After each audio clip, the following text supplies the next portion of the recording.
जय हिंद मेरे प्यारे भाइयों दोस्तों। हाईटेक यूपी पुलिस में आपका स्वागत है। आप सभी को आज नक्शा भरना सिखाएंगे क्योंकि अभी सभी ट्रेनिंग पर हैं जो ट्रेनिंग कर आए हैं उन सब ने ट्रेनिंग में भी ड्यूटी की है। और उसके बाद भी अगर वो कहीं भी अपनी वाहिनी थाने या चौकी पुलिस लाइन से 8 किलोमीटर की दूरी पर जब भी जाएंगे तो एक्स्ट्रा जो DATA मिलता है उसके बारे में हम आपको एक फॉर्म भरना पड़ता है, नक्शा यात्रा भत्ता कर्मचारीगण। तो उस विभाग से आपको हम ये बता देंगे कि कहाँ क्या भरना होता है, जिससे कि आपको किसी से पूछना ना पड़े। और छोटी छोटी सी बात आप सब पढ़ कर भर भी सकते हैं, लेकिन थोड़ा सा जो मेन चीज़ें हैं वो आपको मैं बता दूं, ठीक है ना। आप सभी वीडियो को लाइक शेयर सब्सक्राइब चैनल को कर सकते हैं। और देखिए आपको ये बहुत ही ज़रूरी पड़ेगा क्योंकि आपको जब तक आप नौकरी करेंगे TADA बिल 100% आपको भरना पड़ेगा। वरना आपकी मर्जी है, आप अगर लेना चाहते हैं तो आप भर सकते हैं, वरना तो कोई मर्जी नहीं, ठीक है ना। लेकिन सभी भरते हैं क्योंकि यार 390 रुपये पर डे के हिसाब से कौन छोड़ेगा, ठीक है ना। अब मैं आपको थोड़ी सी डिटेल में बता दूं। देखिए जो ये पहला कॉलम है यहाँ पर आपको क्या लिखना पड़ता है, थोड़ा गलत हो गया था भरते टाइम, कुछ दूसरा ने भर दिया था तो आपको मैं बताऊं। तो यहाँ पर क्या है, नाम है, पद नंबर। देखिए यहाँ पर आपको क्या करना है, आपको अपना जो भी छोटा नंबर मिलेगा बटालियन में या फिर पुलिस लाइन में, वो बड़ा नंबर PNO नंबर जो जिसे बोलते हैं, कौन सी कंपनी या कौन से थाने में आप हैं, और बटालियन नंबर कौन से ज़िले में ये बटालियन है वो आपको यहाँ पर दर्शाना होगा, ठीक है। जो दूसरा कॉलम है आपको बताऊँ, दूसरे कॉलम में क्या है, आपको जैसे आपका ग्रेड पे फ़िलहाल जो अभी नए लड़के गए हैं उनका 22,400 वो लिखना है। उसके बाद नीचे 2000 ग्रेड पे किस तारीख में आप गए हैं, किस टाइम पर आप गए हैं किस टाइम पर आपको वहाँ पर पहुँचे हैं सर, ठीक है ना। जैसे आप 41 बटालियन से यूपी भवन नई दिल्ली गए हैं तो 41 बटालियन से आप किस दिन गए थे, इस दिन, किस टाइम पर, यहाँ पर किस टाइम, ये कहाँ पर गए हैं हम, यूपी भवन, किस तारीख को, इस तारीख को, किस टाइम, इस टाइम, ठीक है ना। और एक दिन में अगर आपको एक किसी जगह का DA लेना है तो कम से कम आपको उस 24 घंटे में उस दिन के 8 घंटे वहाँ पर बिताने जरूरी है। यात्रा का कारण देखिए क्या है कि आपको VIP ड्यूटी, शांति व्यवस्था ड्यूटी। तो यहाँ पर देखिए आप यात्रा का कारण लिख सकते हैं, जैसे VIP ड्यूटी में आप गए हैं, शांति व्यवस्था ड्यूटी में गए हैं, इलेक्शन ड्यूटी में गए हैं, जो भी आपके ड्यूटी का कारण है। देखिए यात्रा का प्रकार मैं आपको समझाऊं। यात्रा का प्रकार देखिए, जैसे सी सड़क, अगर आप बस से, ऑटो से, किसी भी चीज़ से गए हैं तो आपको सड़क लिखनी है। अगर आप ट्रेन से गए हैं तो यहाँ पर आपको पटरी लिखनी है। सर सवारी की किस्म, अगर आप सरकारी वाहन से गए हैं तो सरकारी, वरना तो आप बस या ट्रेन दर्शाएंगे। कितने किलोमीटर की दूरी है जिसके बीच में आपने मूवमेंट किया है वो यहाँ पर दर्शाएंगे। और अगर आपने किसी बस ट्रेन में गए हैं, टिकट लिया है, तो उसके धनराशि यहाँ पर दर्शाएंगे।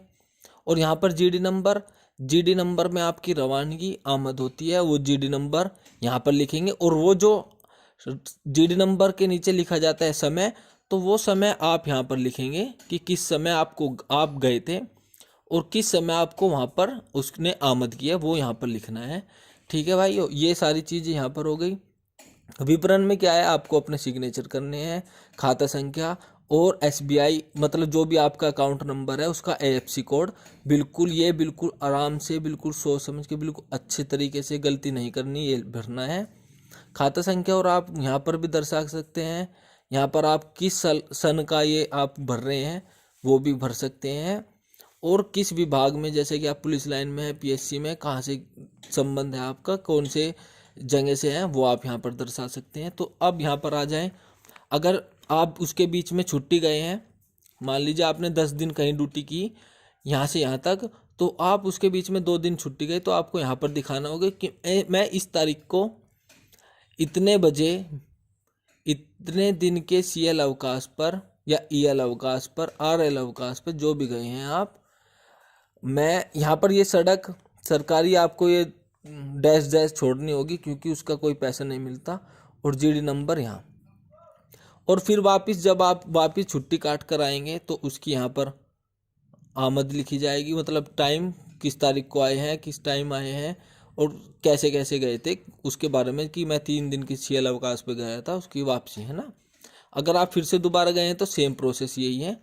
और फिर इन सब होने के बाद अगर आपका जर्नी वहाँ की पूरी हो जाए तो आपको यहाँ पर क्या लिखना है। फर्स्ट देखिए, मैं लिख नहीं रहा हूँ लेकिन आप सुन सकते हैं, आप अच्छे से लिख सकते हैं फिर सुनकर।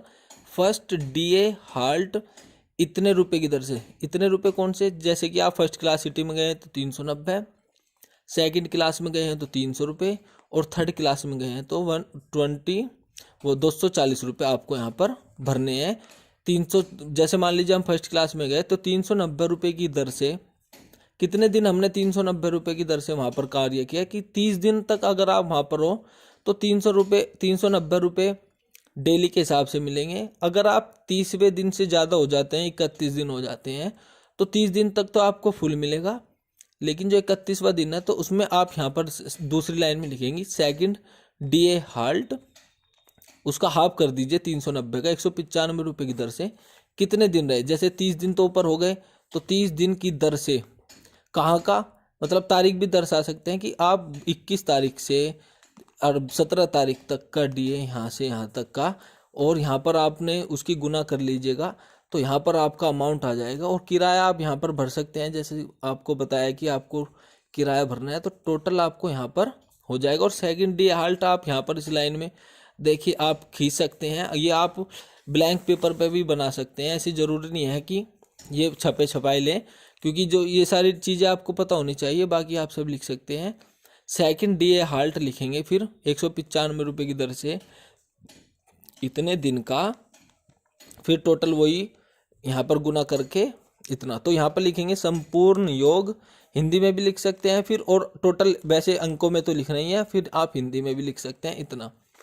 ठीक है दोस्तों, ये जो कॉलम बचा है यहाँ पर थोड़ा सा ऊपर में जहाँ पर आपका डिटेल खत्म हो जाए, फिर आपको यहाँ पर लिखना है महोदय, यह मेरा DA का प्रथम बिल था, भोजन की व्यवस्था निःशुल्क नहीं थी, जैसे जिस स्थिति में आपने निवास किया है टेंटों में, बैरिकों में, वो यहाँ पर लिखना पड़ेगा। लास्ट में लिखना पड़ेगा महोदय कृपया उचित धनराशि दिलाने की कृपा करें। उचित धनराशि दिलाने की कृपा इसलिए लिखी जाती है, अगर आपने कुछ थोड़ा बहुत ऊपर नीचे कर दिया है तो वो आपका ठीक कर दिया जाएगा। और फिर आपको यहाँ पर अपनी फुल डिटेल, आपका बैच नंबर, छोटा नंबर, आपका नाम, किस विभाग से हैं और कहाँ पर आप हो नौकरी कर रहे हैं, वो यहाँ पर लिखा जाएगा। बाकी आप पीछे एक दिखा देते हैं हम, आप पीछे क्या करना है। अगर आपने किसी टिकट लिया है बस का, ट्रेन का, तो आप यहाँ पर वो चिपका सकते हैं। और अगर आपको एक प्रस्थान आदेश मिलता है, मूवमेंट ऑर्डर जिसको बोलते हैं, वो भी आप उसको यहाँ पर चिपका सकते हैं, उसकी एक फोटोस्टेट आप कराकर यहाँ चिपका सकते हैं। बाकी ये सब पास हो जाएगा। फिर आप इसको अपने उच्च अधिकारी जिसके अंडर में आप कार्य कर रहे हैं उनसे पास कराना होता है, वो पास कर देंगे कि हाँ जी ये जो। और एक बात और लिखनी है यहाँ पर कि यह जो यात्रा की गई है, यह उच्च अधिकारियों के आदेश अनुसार की गई है या उनकी देखरेख में की गई है। फिर वो यहाँ पर अपने सिग्नेचर मोहर वोर मारकर इसको पास करने के लिए आगे भेज देते हैं। और उसका जो टाइम है आने का, देखिए दोस्तों वो टाइम फिक्स नहीं है, क्योंकि जब सरकार ग्रांट देती है तब वो आता है, ठीक है ना।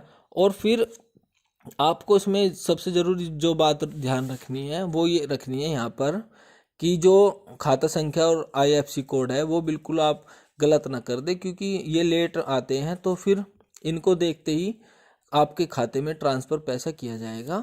बाकी आप सभी थोड़े बहुत, अगर आपको कोई बात समझ में नहीं आई तो आप कमेंट में या टेलीग्राम ग्रुप में जुड़कर आप हमारी सभी वीडियो को और सभी सवाल जवाब कर सकते हैं। जितना कोशिश होगा आप सभी को समझाया जाएगा, जिससे कि आप वहाँ पर जाकर किसी से ये ना सुन पाएँ कि तुम इतने पढ़े लिखे हो, खुद भरो, या फिर तुमसे कुछ नहीं आता। तो बाकी सब चीज़ें मैं आपको बता दूंगा। और एप्लीकेशन कहाँ किसके हिसाब से लिखी जाती है वो भी आप जो भी आपका सवाल है या फिर आप जो भी जिस भी समस्या में फंस रहे हैं तो आप वो कमेंट करके बता सकते हैं। और बाकी दोस्तों आप वीडियो को लाइक शेयर सब्सक्राइब चैनल को कर सकते हैं, आपकी मर्जी है। ठीक है भाइयों, जय हिंद।